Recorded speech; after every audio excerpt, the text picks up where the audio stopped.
Antes mesmo de Runeterra existir, Aurelion Sol já era o forjador de estrelas, um ser celestial nascido junto com a própria criação. Capaz de moldar galáxias e acender estrelas, como quem assina uma obra-prima, ele via o cosmos inteiro como sua galeria pessoal. Apesar de assumir a forma de um dragão, sua verdadeira existência é indescritível, algo que mente alguma poderia compreender ou descrever. Certo dia, Aurelion Sol retornou para contemplar uma de suas primeiras obras, uma estrela forjada por suas próprias garras. Mas algo estava errado. Orbitando ao seu redor havia um mundo que ele não havia criado, um intruso no cosmos, um ponto de vida que ousava existir fora de sua arte. Esse mundo era Runeterra. Intrigados pelo poder que circulava sobre eles, os aspectos de Targon convocaram o forjador de estrelas para orientar seus habitantes. Aurelion, lisonjeado pela reverência mortal, desceu em forma de dragão, recebendo o nome Sol, em homenagem ao herói de suas lendas. Como símbolo de gratidão, os Targonianos lhe ofereceram uma coroa dourada. Mas, no instante em que seus dedos celestiais tocaram o metal, a verdade se revelou. Aquilo não era um presente, era um grilhão. A coroa pulsava com uma magia tão antiga e tão absoluta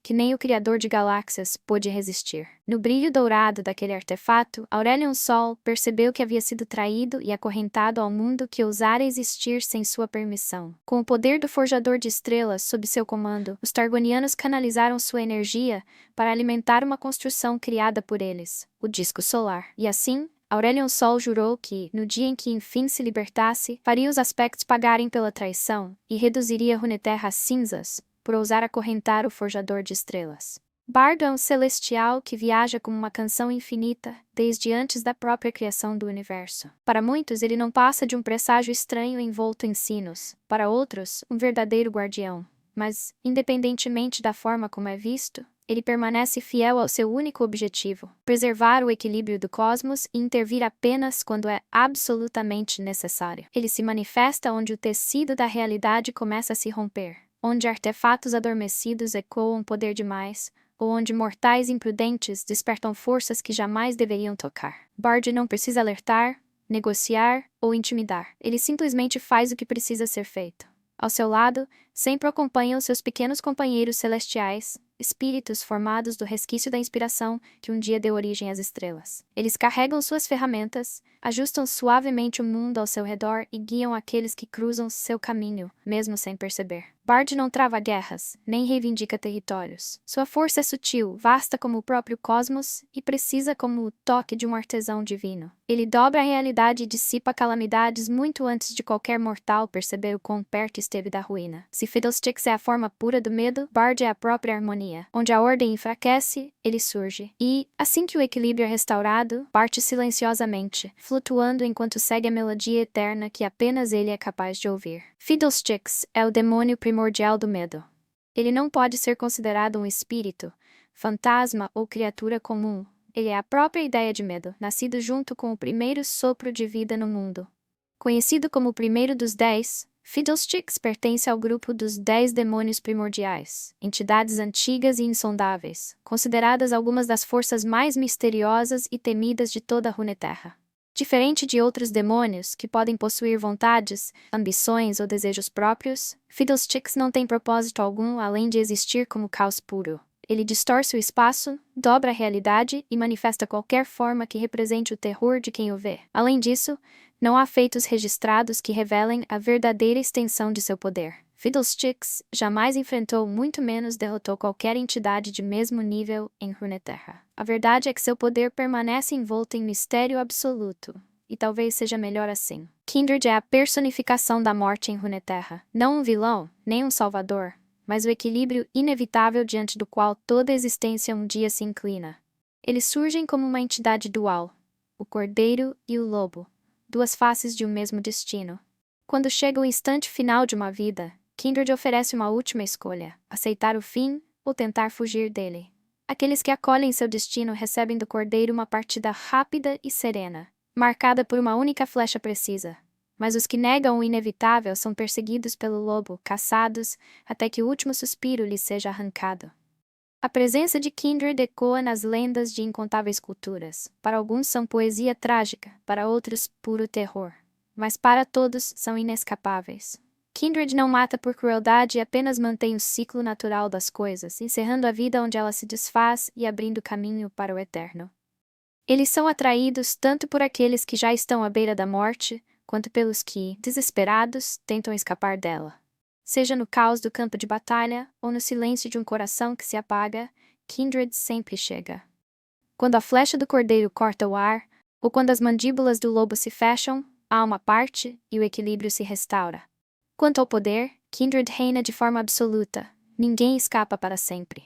Em um mundo de guerras, magia e caos, eles permanecem como a única constante, o fim que tudo iguala, o limite que nenhum ser pode ultrapassar. Diretamente das terras congeladas de Freljord e com milhares de anos sobre os ombros, Lissandra ergue-se como a bruxa gélida de Runeterra, irmã de Avarosa e Serilda, herdeira de um destino tão antigo quanto o próprio gelo. Em um capítulo marcante de sua história, ela enfrentou Volibear em batalha. O confronto foi tão brutal que a deixou cega, mas paradoxalmente, essa perda abriu seus olhos para outro plano, o Reino dos Sonhos, onde fez seu primeiro contato com os observadores. Essas criaturas colossais e insondáveis não pertenciam à Runeterra. Vinham do vazio, uma dimensão devoradora de mundos. Fascinada pelo poder que prometiam, Lissandra selou um pacto com eles. Em troca de vida eterna para ela e suas irmãs, deveria preparar o mundo para a chegada dos observadores. Mas nem todos aceitariam um destino tão sombrio. Avarosa e Serilda se recusaram a governar um mundo condenado à destruição. Para impedir a invasão iminente, recorreram aos semideuses. E assim, Ornen forjou uma prisão colossal, uma obra tão fria e imutável quanto o próprio tempo, capaz de conter aquelas entidades do vazio. Surgia então o abismo uivante. Quando o conflito entre as irmãs finalmente chegou ao fim, Lissandra enxergou o peso de seus próprios erros. Ironicamente, agora ela é a guardiã daqueles mesmos seres que um dia buscou libertar, mantendo-os aprisionados sob camadas insondáveis de verdadeiro gelo. Como uma verdadeira Iceborn, Lissandra é imortal, intocada pelo frio e capaz de moldar o verdadeiro gelo, uma substância mágica que jamais derrete. Sua magia vai além do físico. Ela caminha pelos sonhos, manipula memórias, reescreve lembranças e pode dobrar até seres poderosos à sua vontade. É capaz até mesmo de adentrar os sonhos dos próprios observadores. No fim, o maior poder de Lissandra não é dominar o gelo ou os sonhos, mas manter Runeterra intacta. Sem ela, o mundo já teria sido consumido há eras. E é por isso que agora ela busca o lendário Coração do Azul, o artefato capaz de gerar mais verdadeiro gelo e reforçar os selos que impedem o retorno dos observadores. A Filha das Estrelas assim é chamada aquela que um dia caminhou entre constelações e nebulosas, livre das correntes do tempo. Um ser celestial nascido do próprio brilho do cosmos, Soraka abriu mão da imortalidade não por fraqueza, mas por compaixão. Quando ela contemplou a dor e o sofrimento espalhados pelo mundo, não suportou permanecer distante. Desceu então não como uma deusa, mas como uma curandeira. E trouxe consigo a promessa de esperança. Há histórias que atravessam aldeias, florestas e desertos. Contos sobre uma figura de chifres luminosos que vaga sob a lua, seus passos silenciosos deixando um rastro de paz e vida. Para muitos, Soraka é um milagre, para outros, um consolo inesperado. E até mesmo aqueles que jamais mereceriam sua benevolência encontram ainda assim sua mão estendida. Enquanto outros celestiais buscam façanhas grandiosas e feitos que abalam eras, Soraka se dedica ao que muitos ignoram. O guerreiro ferido à beira da morte, o viajante perdido na escuridão, a criança que chora sozinha. Sua grandeza está no pequeno e seu maior poder é uma compaixão tão profunda que desafia o próprio universo. Seu dom de cura é parte de sua essência, uma chama eterna que se alimenta de sua própria vitalidade. Em cada toque que restaura uma vida, Soraka entrega um pouco da sua. Nos campos de batalha, isso se manifesta como a perda de sua própria força, uma oferta silenciosa e voluntária em nome de quem precisa. Mas por trás de sua doçura repousa algo vasto, antigo e incompreensível. Soraka assistiu a mundos surgirem e desaparecerem, testemunhou estrelas nascerem em fúria apenas para desmoronarem nas sombras do vazio. Ainda assim, entre tudo que é infinito, ela escolheu os mortais frágeis, imperfeitos, passageiros. Sua força não destrói, ela transforma. Soraka muda aqueles que toca não pela violência, mas ao mostrar-lhes um caminho mais luminoso, uma chance de redenção que muitos já haviam esquecido que existia. Num mundo tomado por deuses impiedosos, monstros famintos e guerra sem fim, Soraka permanece como um farol sereno na escuridão. Ela nos lembra que às vezes o maior poder não está em dominar, mas em decidir curar. Volibear é mais antigo que reinos, tribos e memórias. Ele não nasceu, despertou. É a tempestade encarnada, a fúria primordial da natureza moldada em carne e trovão.